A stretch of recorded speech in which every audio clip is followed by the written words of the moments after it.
This is Beginner Guide Part 2! Oh, hey, what's up guys? Z here. We are doing Part 2 of the Beginner's Guide. And let's start right off, right away. No bullshit this time. Alright, so back in the stash, we already went over the gems, the crafting materials, the legendary crafting materials. And then you got all of these legendary gems. What do they do? Well, this is what they do. Each one will tell you what it does, and it has all the gold text, but then the blue text is the part that changes with each rank. I will get into ranks in a second. So let's take a level 1 here. You have the Enforcer legendary gem. Rank 0 increases the damage of your pets by 15%. This gem I have on my Witch Doctor because he uses pets for his damage. Now, you see where it says requires rank 25 in parentheses in red? That means that you have to level the rank of the gem to 25. So once you hit that 25, you get that secondary passive ability on the gem. No matter what the gem is, they all have a 25, rank 25 secondary ability. So as I rank up this gem, if we look at this gem of a efficacious toxin or whatever you fucking call it, the poison all enemies hit for 3,100% weapon damage over 10 seconds. I think it starts at like 2,000% to be honest. Every rank, it goes up a little bit, that blue text. And then when it hits 25, I will get all enemies you poison take 10% increased damage from all sources and deal 10% less damage. So the legendary gems can be quite powerful. For example, Gem of Ease. Monster kills grant more experience, and then if you get to 25, the level requirement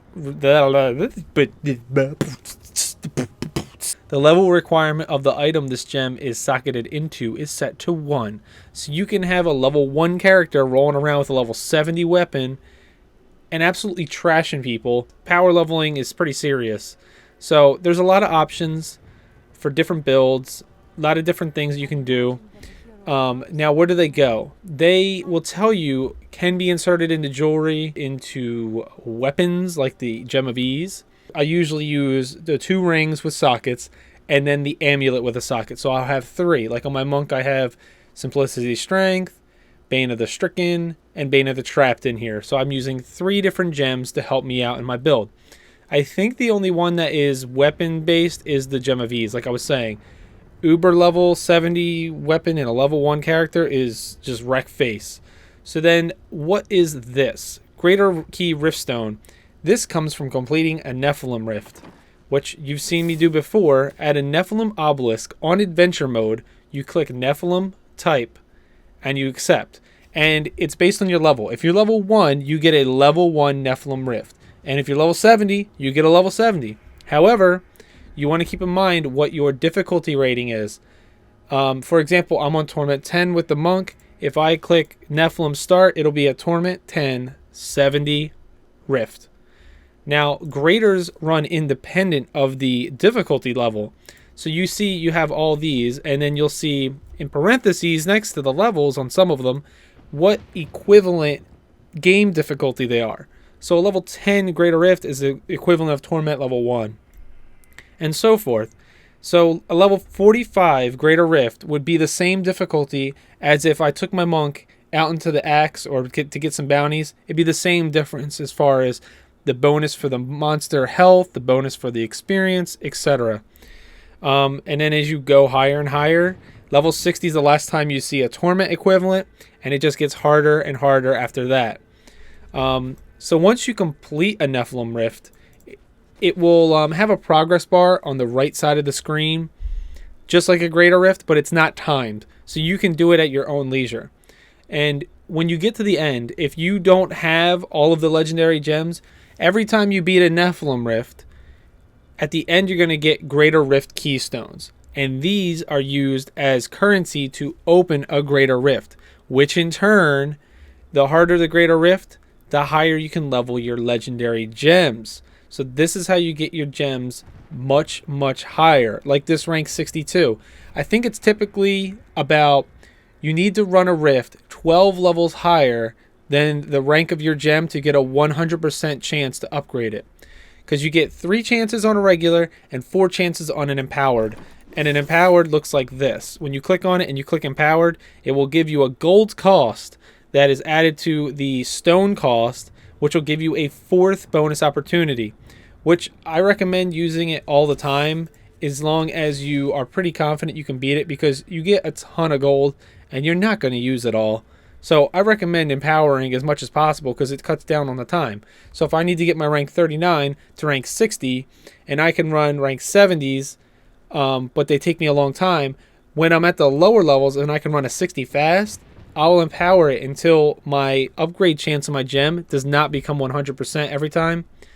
And that's when I'll start increasing the difficulty. But empowering lower level rifts to get your legendary gems up quicker is better. So these things right here, these legendary potions I'm sure you're looking at, these are kind of just like random drops, along with the Ramaladni's gift, which will add a socket into an item. Just literally right-clicking on this gift and throwing it into a weapon will socket it for free. You do not have to enchant it, which is the way to do it, because that gives you a free roll for something else. But these potions, they all do something different. They all tell you. It's very, very self-explanatory. And they're just random drops. It's not like you can really farm a spot for them. They just kind of happen. Now, the last legendary pieces I wanted to cover in this stash are these infernal machines. There's 4 of them. Now, when you open your map in adventure mode, you'll get, let's see, is there one here? I don't see one here. Okay, so Act 1, 2, 3, 4, not 5, but just the first 4 acts, will give you these little icons. So if I were to go here,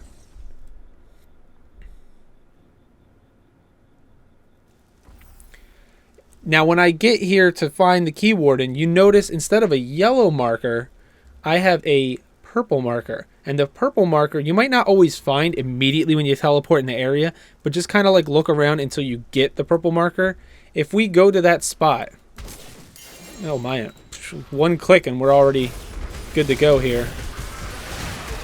We build up some spirit. If we go to the purple marker, we will find Mr. Key Warden. Here he is. And then when you kill him, he gets a chance to drop an infernal machine of his respective type. Now it'll tell you on the map, like I said, his was a regret, and he dropped an infernal machine of regret. So that's exactly what he was supposed to do. So we pick it up, and we will get out of here, get some spirit, get out of here, get out of here, get out of here,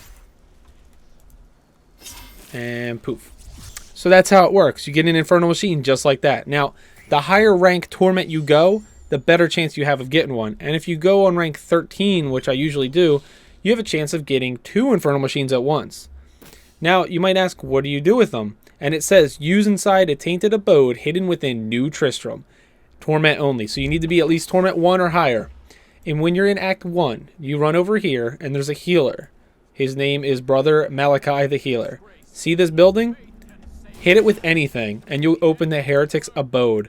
Walk inside, open your inventory, right-click on all 4 infernal machines if you're feeling lucky, and you'll get 4 red portals that give you uber bosses to fight. And there are 2 at once in each portal. Now, they're going to be hard if you're struggling with the torment level you're on. If you can ace the torment level you're on, they're not going to be hard. But when they die, they drop these. You have these 4 items. And again, if I did the Infernal Machine of Putridness, open the portal, I'm going to get Vial of Putridness from the bosses in that match. And with the 4 of these specific legendary materials, you can go to your artisan, the jeweler, and you can get Hellfire Amulets. Now, you've heard me talk of it before, so like for my monk, it's a dexterity build. I would pick Hellfire Amulet of Dexterity because dexterity is my main stat. Now, it's going to take 1 of each of these and then 10 Forgotten Souls, which is honestly not hard to get. Like I said before, you just break down a legendary you're not using, and you got it. It will give you a bunch of main stat, a socket every time, a random class passive, which is very important, and 3 magic random properties. I don't have a Hellfire Amulet on right now. Let me see if I have one in my stash. Alright, so here's a Hellfire Amulet. You can see it's got Dexterity on it for Demon Hunter. It gave me attack speed and crit hit chance, and Thorns, an empty socket, and it gave me gain the leech passive. Now, it's a random roll, so any of your passive skills for your build, this thing will just kind of randomly pick one. Sometimes they're super helpful, sometimes they're not at all, and that's the tough part. You're going to have to farm Infernal Machines, to farm the mats, to make enough Hellfire Amulets if that's what you need for your build, to get the passive you want. And then also, this wasn't even an ancient. And the way you designate an ancient from a non-ancient, see how this has a gold border around it? And this does not. This is just a black border. This is a set piece, or you could have a legendary like this with no gold around it. When they have gold around it, it's an ancient version. Ancient versions are the things that you want. However, they have to roll correctly for them to be worth it over a non-ancient, perfectly rolled item. Like, you don't want to replace a piece of shit ancient with an awesome non-ancient necessarily. You have to really weigh the pros and cons. Now, with ancients, they typically have about a 30% base stat increase over its non-ancient lesser brothers. So it is worth it. I mean, if every single piece you have on is ancient, it's going to be a hell of a lot of stat increase for you. So that's everything in the stash. Now, running all these Nephilim rifts and greater rifts are going to give you something called blood shards, and this is your counter down here. And what a blood shard is, it'll come up as purple when it drops in the ground.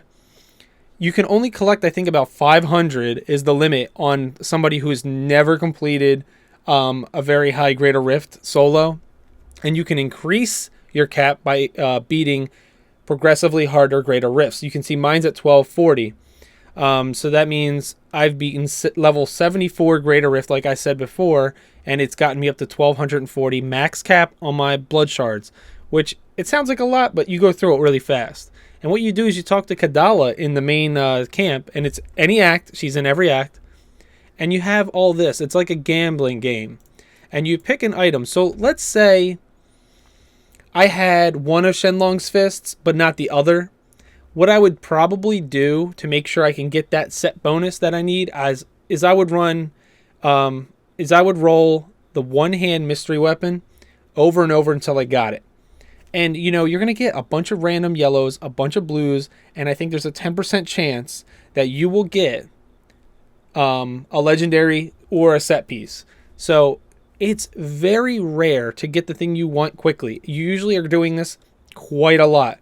But since you're farming for ranks of gems and running the greater rifts just to get the gems, side note, when you complete a greater rift, it drops a legendary gem if you do not already own all of the legendary gems. That's just a little side note. So, we covered bounties. We covered the key wardens. We covered stones. We covered blood shards. We covered potions. We covered Hellfire legendary mats, Ramaladni's gift, Greater Rift stones. Now, to the meat and potatoes that everybody always wants to know about. Kanai's cube. First of all, where do you get Kanai's cube? I will show you. You go to Act 3, I believe it is, and there's the ruins of Secheron. You go here. And I will see you in a minute.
So you want to get to the Elder Sanctum and go in.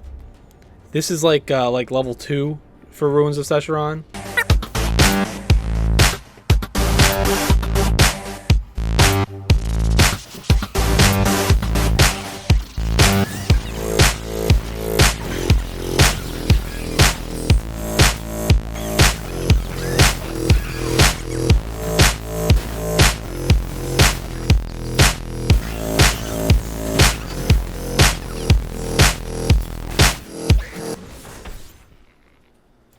And you come to this room. Hang on. Die, bitch.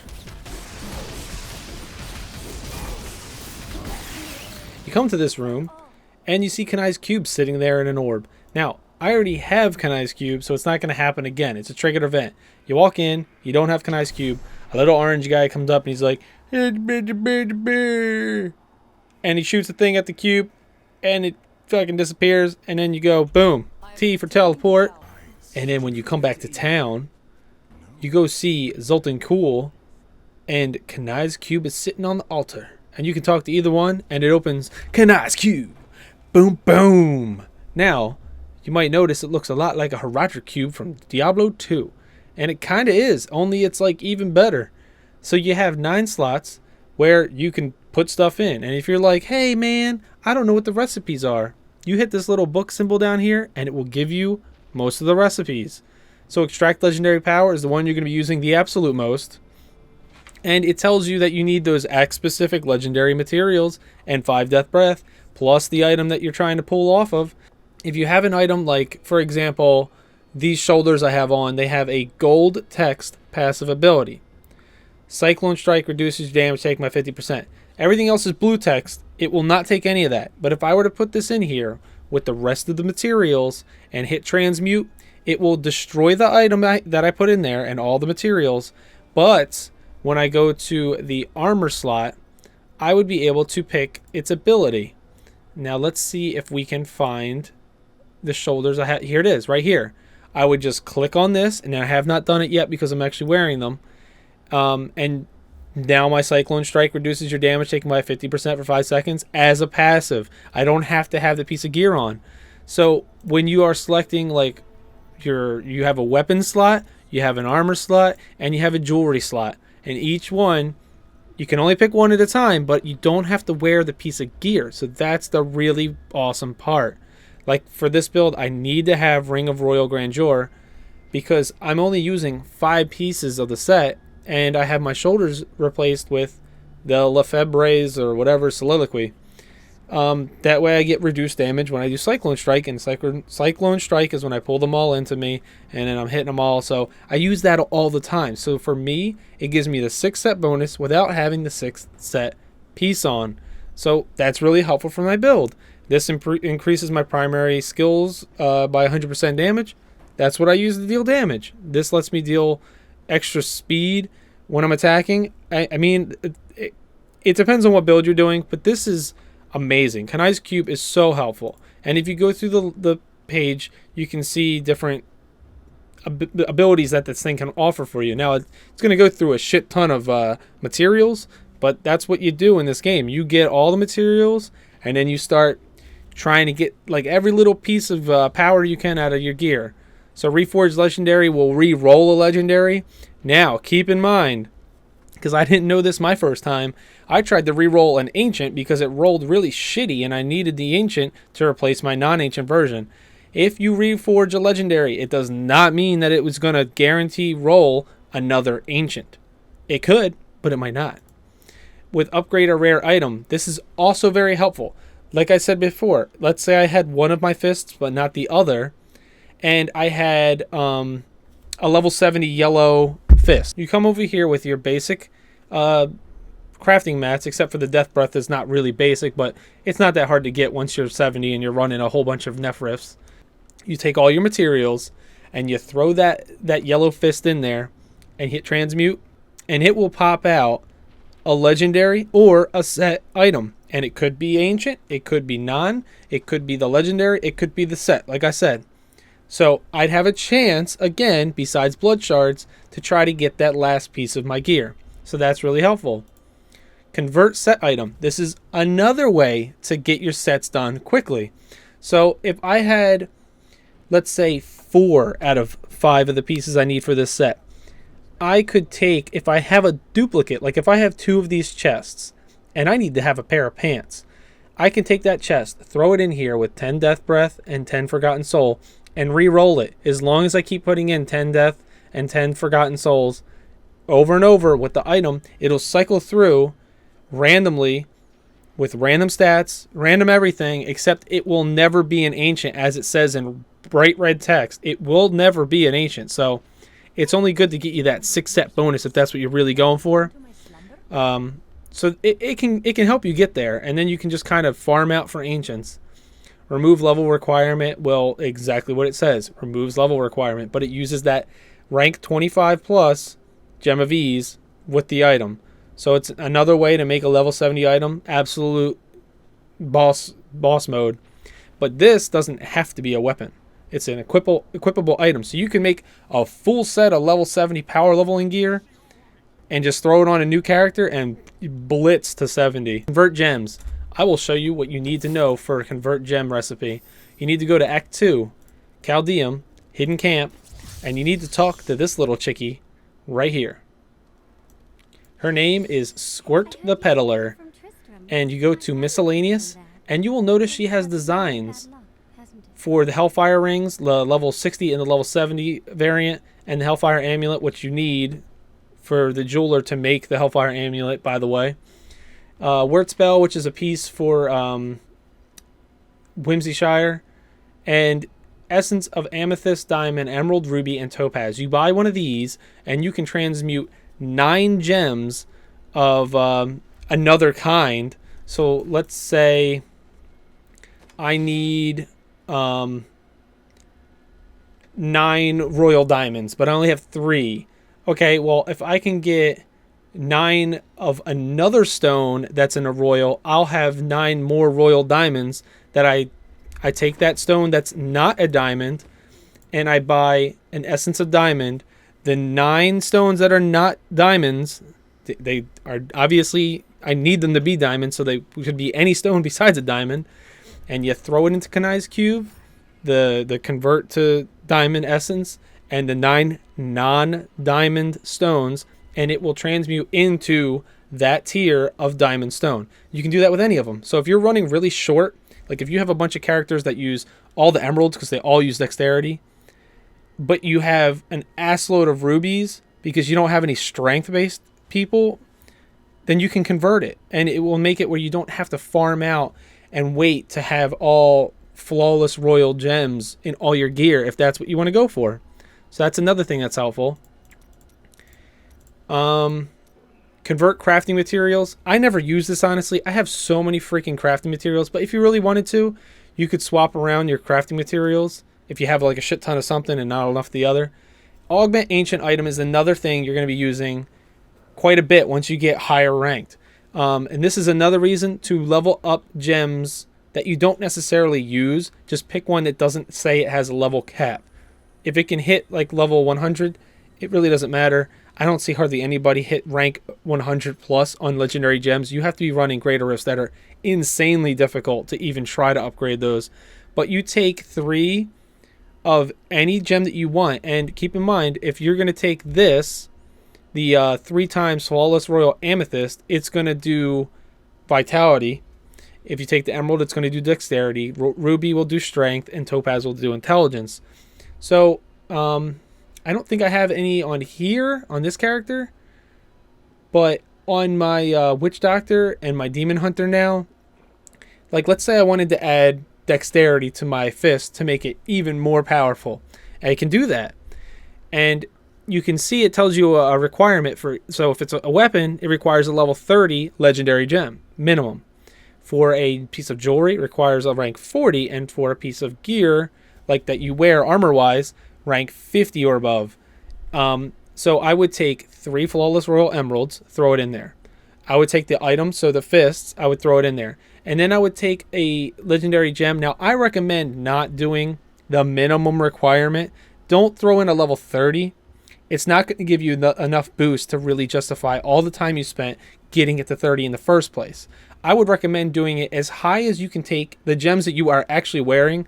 So for me, I would try to hit maybe like rank 60-ish with this monk, possibly. I don't think she can do it solo right now as she is, but I could always put it on my stronger character. I could take this piece of gear off, put it in the stash. I could have my strong character go run a huge greater rift that needs to level up that stone, and I'll be able to choose from this simplicity strength that's rank 62 and also the simplicity strength that's in my stash if there's a duplicate from that character itself. You will have duplicates with multiple characters that are using them, and then suddenly you throw the item back in the stash with that said legendary stone in it. But it's fine. It's not going to break anything. It's not going to error. I can just power level it that way and then come back to this character, throw it on. You know, it went from rank 30 to rank 60. I'm stronger. Now maybe I can do it myself with this character and not worry about power leveling it in any way.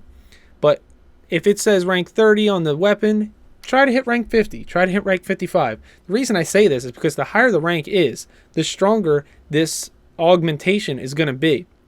If I put a rank 50 legendary gem on top of my fists, I will get 5 points of main stat with the dexterity stone per level. So 50 times 5 is 250. So I would get 250 extra stat. Now if it was only 30, I'd only get 150. So I'm getting 100 extra % damage on top of what I would have gotten if I did the minimum requirement. So that's why if you can get your rank to 70, it's even better. You know what I mean? So that's what I recommend. So that's Kanai's cube. That's the rifts. That's everything in a nutshell. I mean, there are things here and there that you guys might need help on, but do me a favor and leave some comments and ask me if there's any topics you really want me to cover a little bit more in depth or whatever you need to know. All right, guys, I hope you enjoyed. I'll see you in the next video. Later.